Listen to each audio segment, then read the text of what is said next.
And thanks to Atika for helping us moderate along with Alberto, and to all of the delegates and regional representatives who helped us spread the word. We definitely couldn't do it without you. So as I mentioned, for anybody watching or on a live stream, feel free to put a question in the comments, and we can make sure that we bring that into the webinar session today. For those of you that are on the Zoom call right now, you can feel free to use the chat function to say hello. I encourage you right now, if you're able to, go ahead and send a chat, tell us your name, where you're calling in from, to say hello to the group. If you have questions during the course of the presentation, please feel free to use that chat bar, and then we can make sure that we get those questions answered, and we can also leave a little bit of time at the end for that as well. So without further ado, I'd like to hand the floor over to Atika to introduce us to Andrea and kick things off. Very much. Also, thank you very much, Andrea, for accepting our invitation. This is an introduction to everybody here. Andrea Barrios has a bachelor degree in pedagogy and a master's degree in management and quality evaluation of educational centers. Interesting.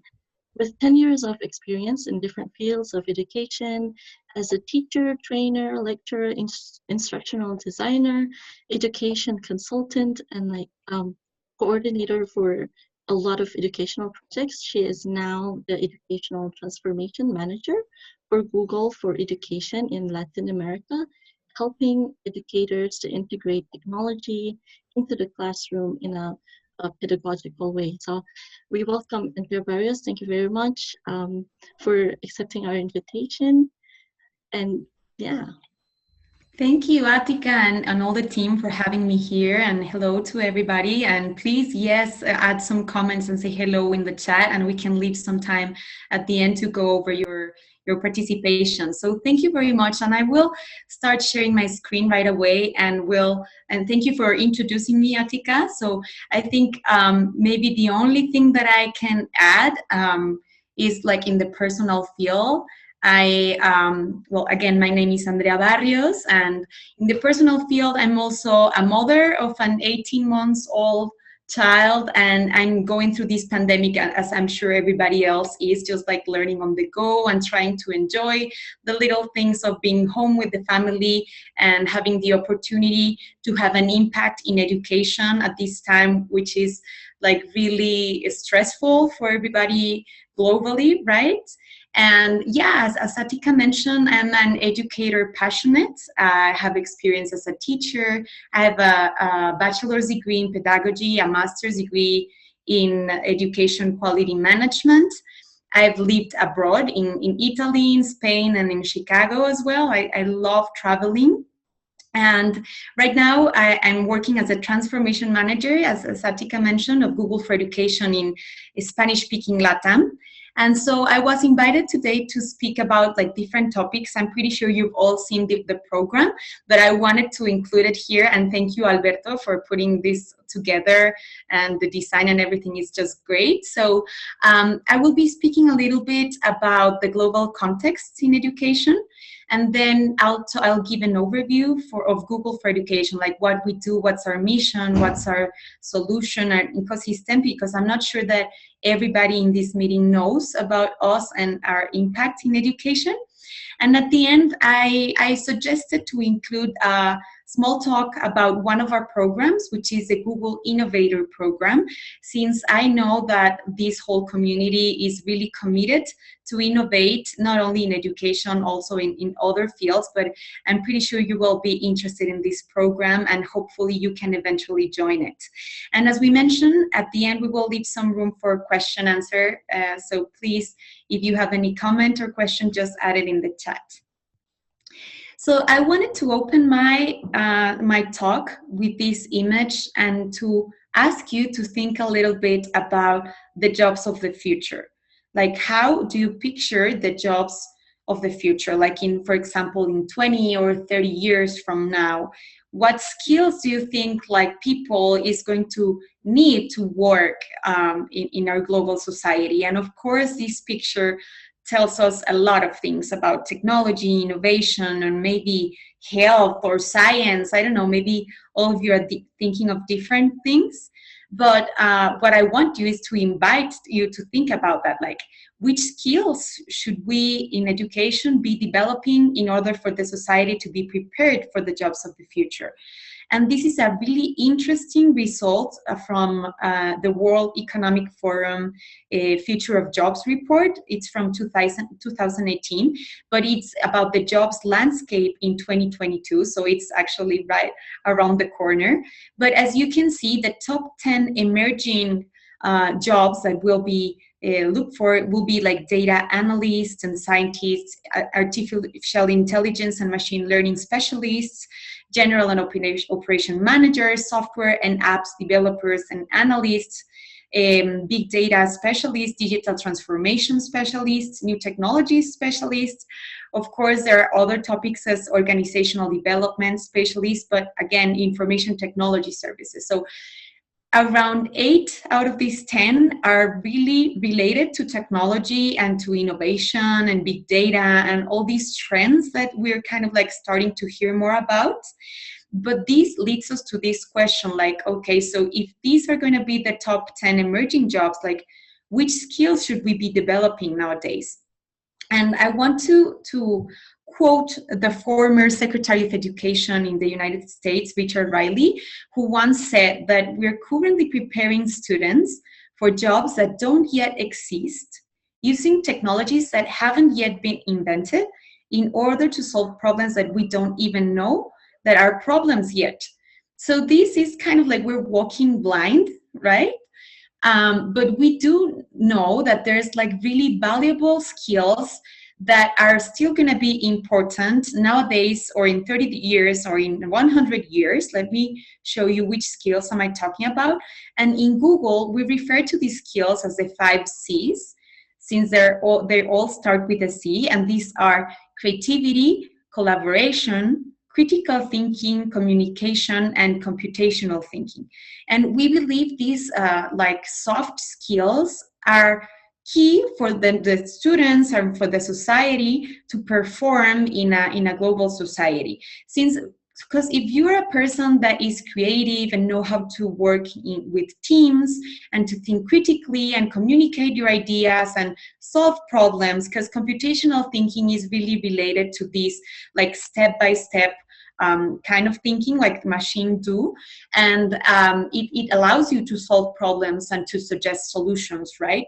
So with these soft skills, you will be able to perform adequately in any situation. So the question here would be like, how can technology facilitate this? And let me show you like some of the big trends of technology in education. Like the schools that have the chance to innovate and to invest in innovation and technology, you can see that there's like devices programs in which students actually have access to information, to collaborate, to create things online. And other trend is like, of course, computer science and robotics, as you can see in the animated gift here, because these kind of programs allow students to actually make decisions on the go, to solve problems, to have like a math kind of thinking. Also, another concept that you kind of have been listening about is virtual reality, augmented reality, gamification. Of course, education or educational software is a trend now. Like there's a lot of software and programs who help students to read, to learn math, like in a gamified way. 3D printing. So now students are starting to design solutions and then print the actual resource. Like, for example, when I was working in an international school, like a couple of years ago, we had this 3D printer, and my students will design these arm prostheses, like solution for people that don't have arms. So they will take the measurements, design the prototype and everything, and then they would print the arm and handle it to the person. So they can really do these kind of like meaningful projects that are amazing.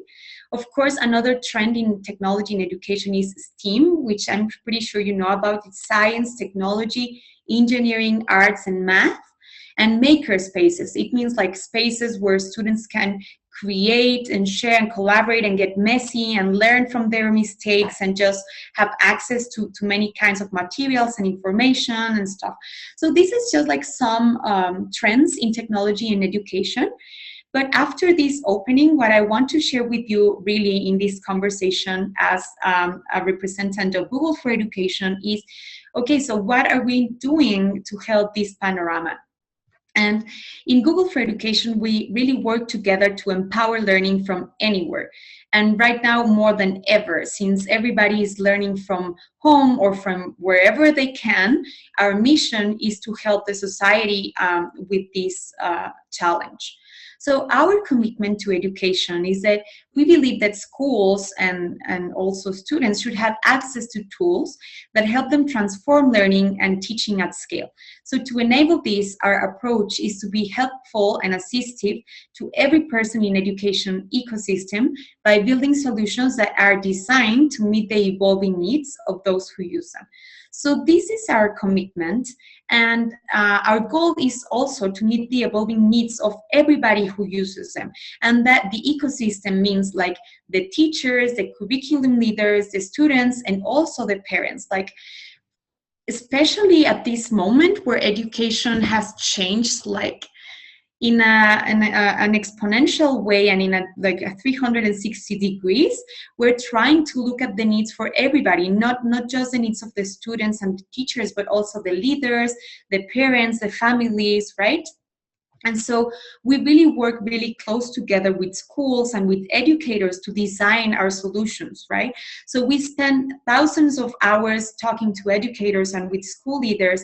We gather feedback from the users, and we try to build helpful products. So for example, at this moment, I'm just giving out an example, but since the video conferencing is something that people really need to continue distance learning, we're trying to listen to the feedback of the audience or the final users about our products, which our video conferencing system is Google Meet, and the product team tried to better and to upgrade the tool in order to suit the needs of the audience.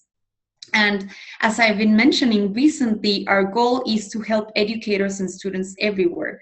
So how are we helping them to transition to home learning environments quickly and successfully, to equip educators with solutions that are designed around feedback from those using them, to support educators with best practices for distance learning, because of course it's not the same to say, here's a tool and do whatever you want with it, but to actually support and to train educators with the best practices for distance learning is something that adds a lot of value.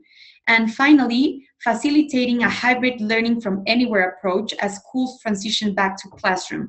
Since in different parts of the world, some students are going back to school and they really need to adapt as well back to the reality. And here's another quote from the UNESCO director, and she mentioned something that is really valuable. Never before have we witnessed educational disruption at this scale. So we need coordinated and innovative action to unlock solutions that will not only support learners and teachers now, but also through the recovery process in the long term, with a principal focus on inclusion and equity. And we are really aligned to these that mentioned the UNESCO director. So we, in Google for Education, we recognize that everybody is learning on the go. So students are learning how to best learn in a home environment, how to engage with teachers and classmates online. But teachers are also learning like how to teach materials in a new way, how to manage and engage a classroom, which is definitely a challenge when you cannot see the reaction of your students, or maybe they mute and remove their camera, so that it's like really hard to handle or manage the class, right? And they're also preparing for going back to the classrooms. The school leaders are learning to better communicate with parents and guardians, and they're also determining like how best to deploy devices and technologies to actually address distance learning and hybrid models. And last but not least, the parents and guardians, they're quickly preparing or already prepared for becoming teachers themselves and to understand how to better work with the school in a distance learning procedure. So everybody is actually dealing with different challenges, and we're all actually, right, well, assuming these challenges, right? So what are we doing from Google for Education? We are trying to evolve our products, and I will get to a deep dive of our products in a minute. Just let me mention that this is what we're doing during the pandemic. So we're evolving our products, programs, and training to meet the challenging needs of educators and students. So we're enhancing Google Meet, as I mentioned, to extend the advanced features to all the students and the teachers. We're also consolidating tools to better facilitate remote classes. So we'll talk about Classroom in a minute, but Google Classroom is like the superstar tool in the G Suite for Education. And we're consolidating Classroom with Meet so that it's easier for teachers to start their online classes. And we're also improving the control features for teachers to mute, remove, or just like manage the class online. We're also evolving our training to meet the changing needs. So as I mentioned, we have new distance learning training and resources in our Teacher Center. We'll get there in a minute as well. We're also sharing these how-to blog articles featuring tips and tricks and best practices for distance learning. And we've been delivering plenty of webinars in different languages and locally and also globally to enable educators and education leaders with the best practices. So we are like an entire ecosystem of products, programs, and training, and so that it can help students and teachers to better interact in this reality, but also like in going back to the classroom. So our website is edu.google.com, and I will visit it in a second. But something that you need to know is that these are our main products or solution. So we have G Suite for Education, which is like a suite of documents and just like messaging apps and video conferencing and classroom solutions. So this suite integrates these communication and collaboration tools, including something that you might know as Gmail, Docs, Drive, and more. Then, as I mentioned, Classroom is our favorite tool for educators to easily create, grade, and collect assignments, and for students to interact as well. We also have hardware. We have Chromebooks, and I'll get there in a second as well. And Chromebooks are our computers with the operational system of Chrome OS. And we have the Chromebook App Hub, which connects educators with verified Chrome developers so that teachers can browse a library of useful content by grade, subject, goals, and so. So right now, I'm gonna change to this web page, which is the edu.google.com. Let me see if I can do this. Okay, so here I am in our official website, and if you later can explore this, will be great. But you can find like why Google, our products, the ones that I've been mentioning, and we'll take a deep dive in a second. Then this is really valuable. We have many teaching resources, which include coding and computer science, digital literacy, also creativity tools, STEM, so technology, engineering, science, and math, language, arts, and culture, and you can simply go and click and see all resources. And this is really valuable because we do have many programs and resources that add value to the classes. So there's a science journal, the Read Along program, who help students to read safely and to voice, like while they're reading, and they learn more. And so we also have different programs for our artificial intelligence and virtual reality. So let me just see if I find another one. This one, the Google Expeditions, is one of our main programs for virtual and augmented reality. So now nowadays that students are, I would say, like locked down or trapped in their house, it's awesome that teachers can take them, for example, to other places. So they can bring a dinosaur to the class, but they can also visit like the Mayan ruins, and they can go to space or underwater, and and this program can work with this cardboard, like to see or to have like an immersion experience, but you can also reproduce in a device and start to learn like many things. So For some students that do not have access to visit, for example, Rome, that we're looking right now at the Colosseum here, or the Seven Wonders, like ever in their life, they can take advantage of these kind of programs to visit places. And this program has a partnership with different institutions, as you can see here. And then going back to the teaching resources here, let me go back. We can see many, many more that help actually to make the curriculum more interesting. So, for example, if you use Google My Maps, you can actually have a class of a literature class, but in My Maps, you can visit all the places that are mentioned in the story, right? And for example, there's really fun resources for families related to digital citizenship and how to behave and to being ethical online, right? And there's also these Google Arts and Culture to visit museums and just art pieces. So there's like plenty of resources that you can learn from about and just like use at home or at school.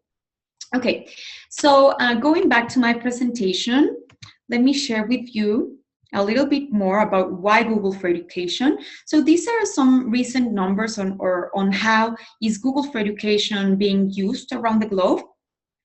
We have more than 100 million students using Classroom, more than 40 million students using Chromebooks, and 140 million students using G Suite for Education. And these Chromebooks that I'll talk more about in a minute are a top-selling device in these countries like US, Canada, Netherlands, Sweden, and New Zealand. And all of our solutions are designed to be easy to use, flexible and scalable, built for collaborations, as we were talking about how to enhance these 5 C's skills of the future, and secure by design. So we are like a great option for schools because we're designed for this, to be easy, to be secure, to be flexible and scalable. And just going a little bit through the product slide, just to take a deep dive into our portfolio. As I mentioned, this G Suite for Education, the key features is that there are many apps designed for collaboration, like docs, spreadsheets, and slides. And there are many machine learning features built in to learn more about the user and make their life easier. And we also have these, the Chromebooks that I mentioned. Chromebooks are really like computers designed by different OEMs like Lenovo, Dell, HP, and Acer, and other you might have heard about. But the operational system, the operating system is Chrome OS, and they're designed to be secure, simple, and powerful. They're also really accessible since their cost goes from $250 and up. But if you think about it, one of the smartphones is actually more expensive than this. So this is something that we do to make learning and technology more accessible for students. Something that I forgot to mention about G Suite for Education is that everything is free. Okay, so if you have a G Suite for Education account, it's free and there's no limit of storage or accounts to be created or everything. We do have an enterprise version of this product, but you as a school or as a college or just like an educational institute, you can get G Suite for Education for free. So Classroom, as we've mentioned, it helps educators easily create, grade, and collect assignments, provide rich feedback, and the key features is like actually grading tools to give feedback, like meaningful feedback to students, and the originality reports are amazing, so it lets the teachers to see if the work or the assignments that the students are turning in are authentical or not, and it's been one of the favorite for distance learning. And Google Meet is this other favorite for distance learning. It lets you connect with students virtually. It's similar to Zoom, like the one that we're using right now, but it has different features that distinguish from the others. And there's also like the premium version for having breakout rooms with participants, but every version lets you like record the session and share with students. So for example, in populations or in regions that the internet connectivity is not really good, what teachers are doing right now is recording their classes and then sharing them with the students. Google Forms is just another masterpiece from the G Suite. I love it personally as a teacher. I used it all the time, and it makes grading faster, easier, and automated. And actually, forms can be used for surveys, for just like needs detection analysis forms, but also for building exams and assessments. And as the slide mentions, there's many features for it to be automated, so it helps teachers save a lot of time collecting answers and providing feedback. So it's one of a great tool. It's also being used right now for distance learning to do a social emotional check-in with the students. So just to see, how are you doing today? How are you feeling? And you can leave it anonymous, but the student can actually express themselves. Or if it's not anonymous, the teacher can then check in with the students to see if they can help somehow. And then we have assignments for those schools that do not use Classroom. Assignments is like one of the new products that help the grade and analyze the homework, integrating with other learning management system platforms. And another couple of products for you to understand like what we have as products is Socratic. Is this Google's artificial intelligence tutor to provide targeted instructions that help students navigate learning roadblocks and master academic concepts. So it really works with the students to help perfection like some concepts and some blockers that they have to better understand. And we have this awesome one, the Read Along. It says a speech-based reading tutor providing personalized assistance to help students along their reading journey. So as you can see, there's like plenty of app solutions, programs, and focus in different like education levels or subjects. So there's a great product team in Google for Education that continues to build solutions based on like the needs of the educational system and ecosystem, and also based on the feedback.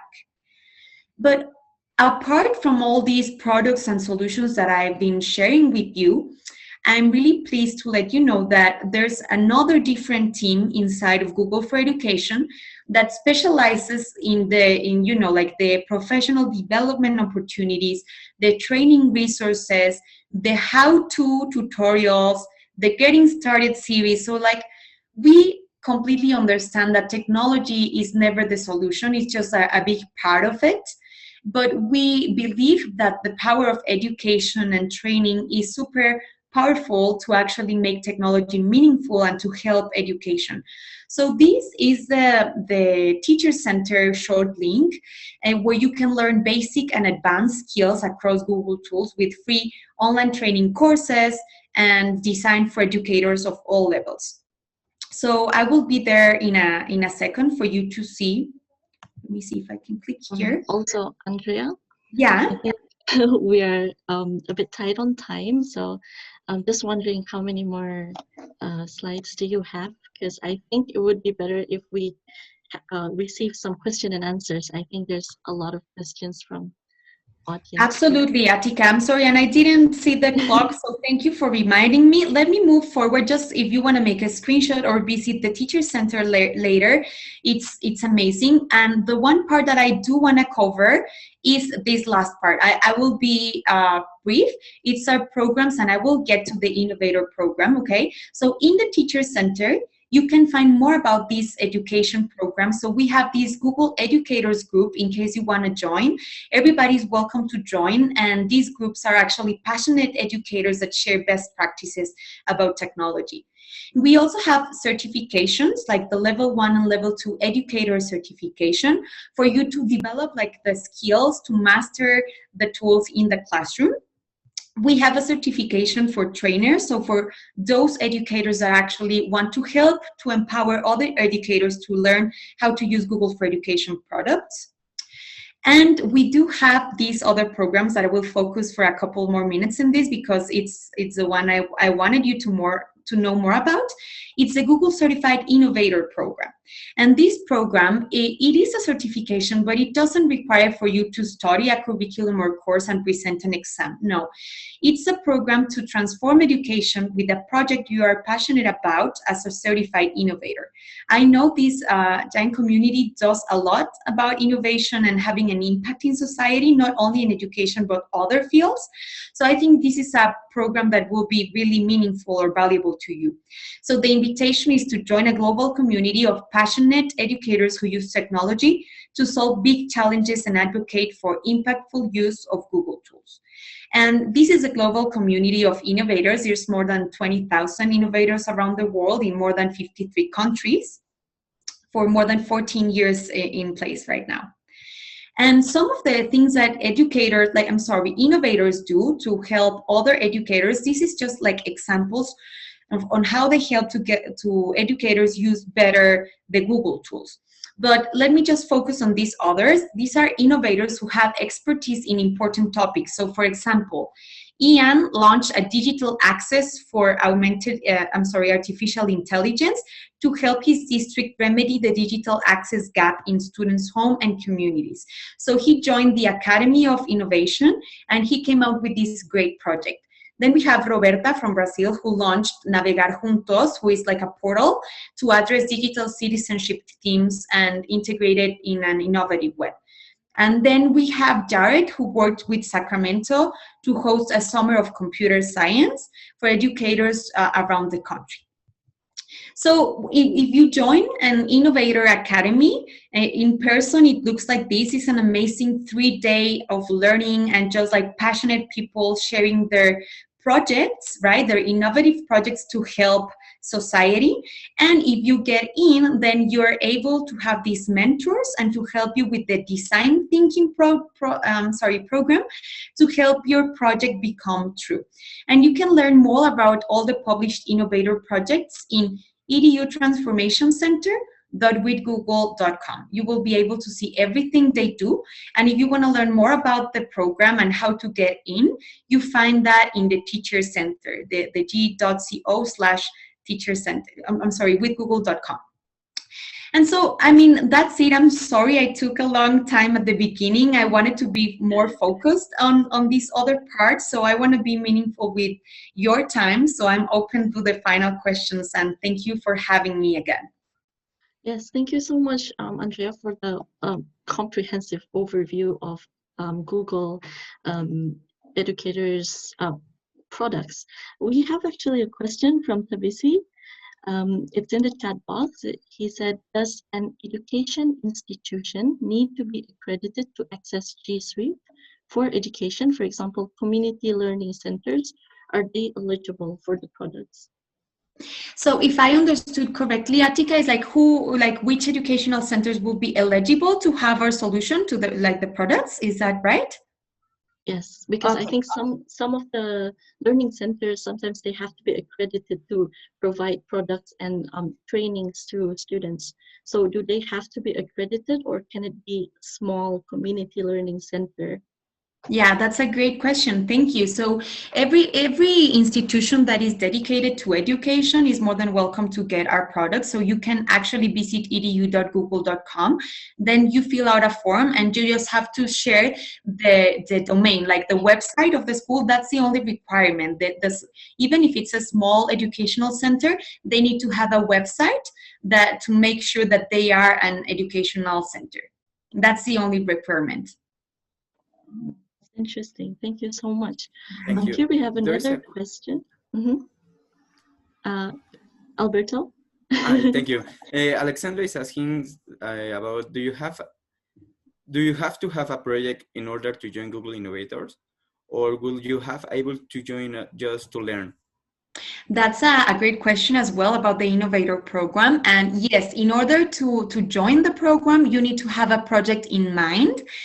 Not the final project, I would say more the problem that you want to address, okay? So if you have a real clear picture of the problem that you want to address, and you have kind of an idea of a project, then you can submit your idea and join the program. In the Teacher Center, there's all the requirements that you need to meet. And let me just mention that the last cohort we had was online due to the pandemic. It was this year. So it's really likely that next year it will be the same. So just be like, check the website to see when there's like a new cohort going on. Thank you. No problem. So maybe this is a question just for myself and to you, just as an individual educator, I guess. So with all these disruptions, right, this year due to the pandemic, more than learning itself, I think learning assessments and examination is becoming more of an interest to like policymakers or like educators worldwide. In Korea, for example, some of the exams here are delayed, and so some people cannot get into job on time this year. So as an educator yourself, may we hear about your take on how teachers or just educators in general can maintain the quality of assessments even when we are currently studying online? Yeah, that's an amazing question as well. Thank you. And I think at the beginning, educators were really worried about these like traditional exams, because from home you cannot make sure that somebody is helping them or they're navigating online to, so the traditional assessments absolutely had to change, like even before the pandemic. So I think this is a great chance.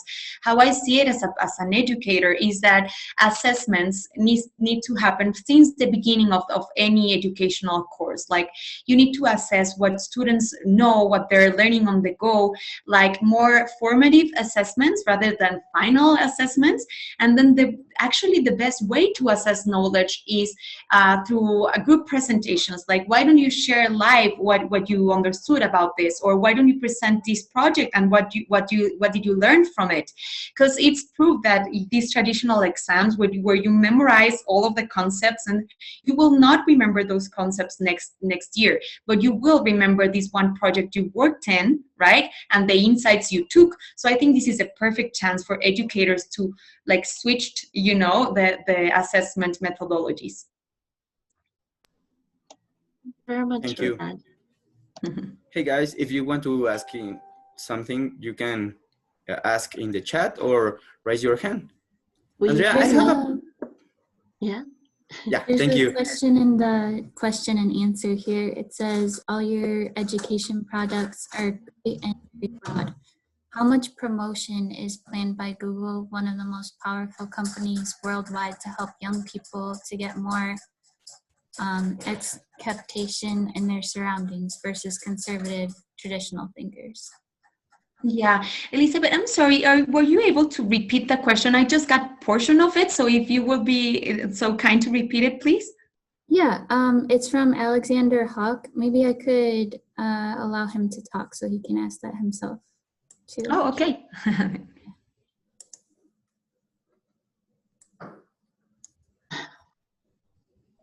Hi, Alexander. Hello, can you hear me?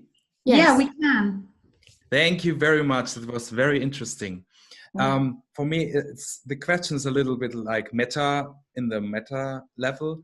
And I have a 10 years old daughter, and I just found out for the kids, it's much easier to find their way through all your, for example, the products you have.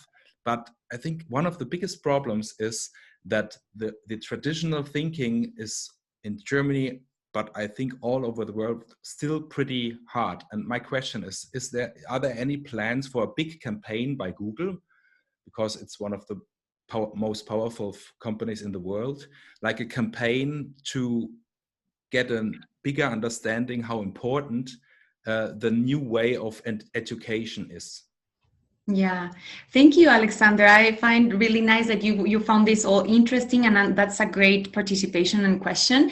And congratulations on your daughter, by the way. I think in Google the marketing team is trying to do campaigns like all the time. I just feel like it's really challenging to get to everybody, but they continue to offer like assets and materials and webinar sessions and talks and events, So we are trying to raise awareness, and I'm glad to say that the awareness and the adoption of our tools have risen like significantly this year, because of course people were, I would say, I don't know if it's the correct word, but forced to look into solutions to face Yes, challenges. this is one of the positive sides of Corona. Yes, of course it is. Exactly. Yeah. And of course, Google for Education, it's not the only solution, but I'm pretty proud to say that we are really committed to make learning more accessible to everybody. And that's why we are like, we have really free solutions and really accessible solutions for everyone. Yes. Thank you. No, thank you for participating. We might have other questions, but I will type in the chat the direct link to the Innovator program, okay? Because I know that many of you will have more questions about that. So while they help me reading like next questions or participations, I will copy that for you. Here it goes. Sure, we do have another question here in the chat one. As you mentioned, Google Tools, it's from Alessandra. As you mentioned, Google Tools are working well for communities that already have reliable internet access. Is Google working to help connect areas of the globe that don't already have access to the internet? Yeah, that's an excellent question. And yes, I think Google has different teams and different areas. There's a really, really cool project. I don't know if you've heard about Google Loon as a balloon, but actually there's a whole engineer team working to send internet access through balloon to those communities that do not have access. Of course, it's also in the piloting phase, but we are thinking about this and to help the world being connected. I mean, from Google for Education, we are not working in that, but I can say that many of our products, for example, Google Docs and Drive, can be used without internet connection. So even in for those families that do have a device but not a stable internet connection, they can still work and being creative and everything, and next chance they can upload or just sync their work.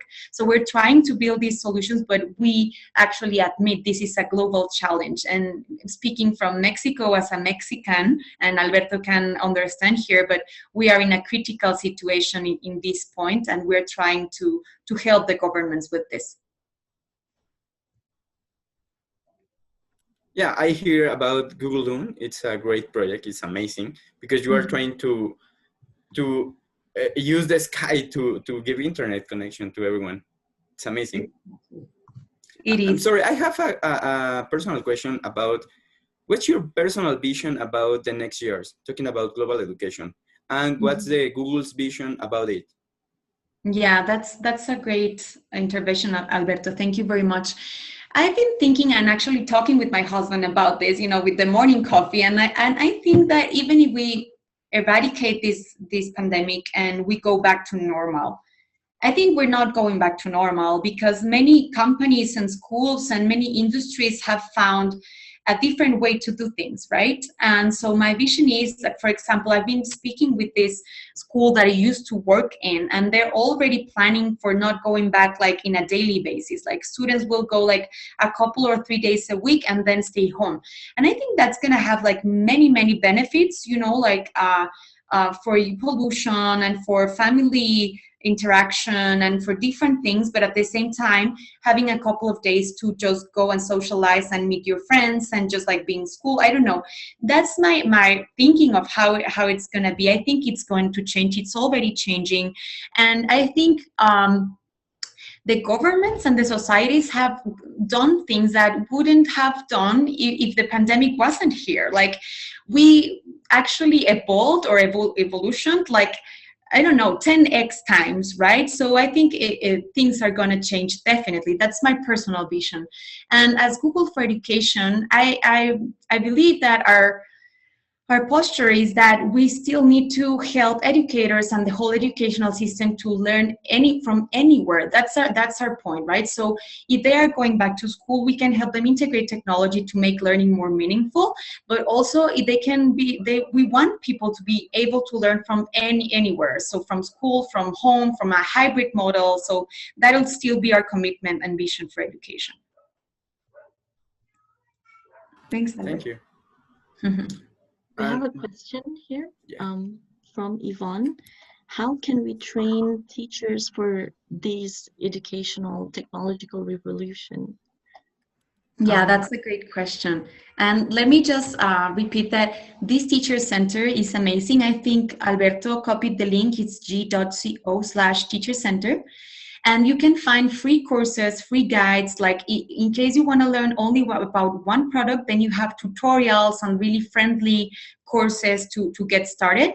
But at the same time, you have like complete trainings, like 20-hour trainings with a certification and everything. And teachers can access like anytime. They don't have a cost. Like the certification exams do have a cost, but if you only want to learn or do the training paths, it's all free and open anytime. So it's updated and it has integrated the distant learning tips and resources. So please visit that site in case you want to learn about our products. Thank you very much.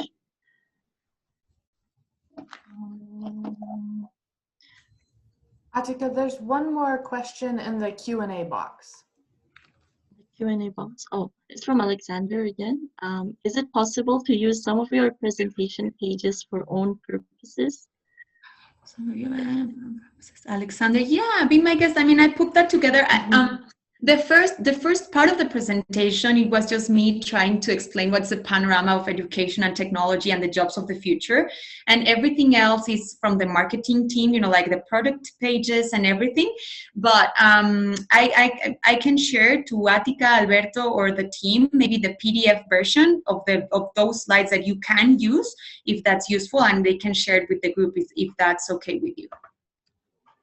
Thanks for asking. Thank you.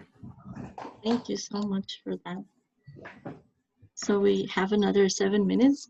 We are open to more questions if anybody else has.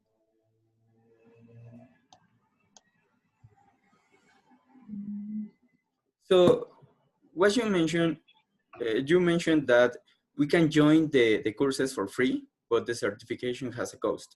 I suppose the cost is dependent on the region. No, actually, there's only 3 certifications. The educator certification, the level 1 certificate, because we have 2 levels. The level 1 is for basic concepts. So that one is like the course is free and the exam is $10. And the level 2 certification, the advanced one, it's $25. And the cost is really for the examination platform, not because Google is charging, but because the examination platform is developed for if you're presenting the exam, there's a camera and you're like being recorded while you do the test, and it's really well built. So that's the reason. But I think it's accessible, so try it out. Totally. And it's in English, or you have any language? Like many languages, not any, but I think more than 35 languages available. Wow. Yeah. Amazing. I think we have one more question from Diego, but before we ask that, I would just like to give everybody a chance to put your email address in the chat box so that if you're interested in receiving the PDF of the presentation to go back and review some of the links or information, that we'll be able to send that out to you after this call. Also, this is on Facebook Live on the Global Youth Advancement Network Facebook page. So if you'd like to go back and watch the recording on that, you'd be able to reference some of the information that was discussed.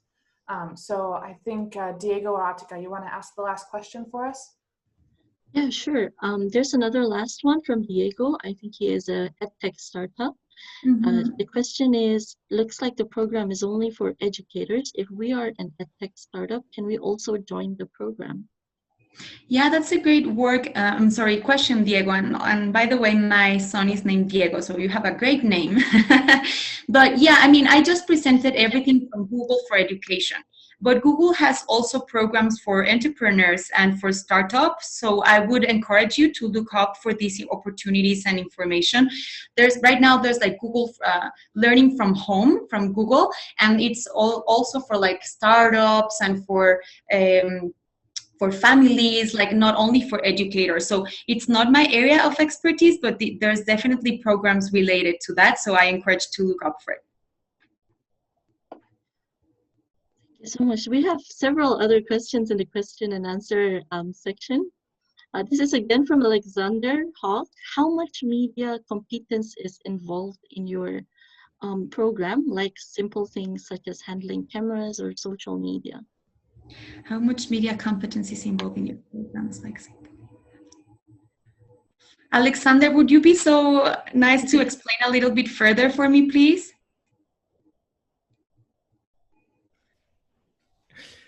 Thank you. I mean, education is a very broad field, and I just found out that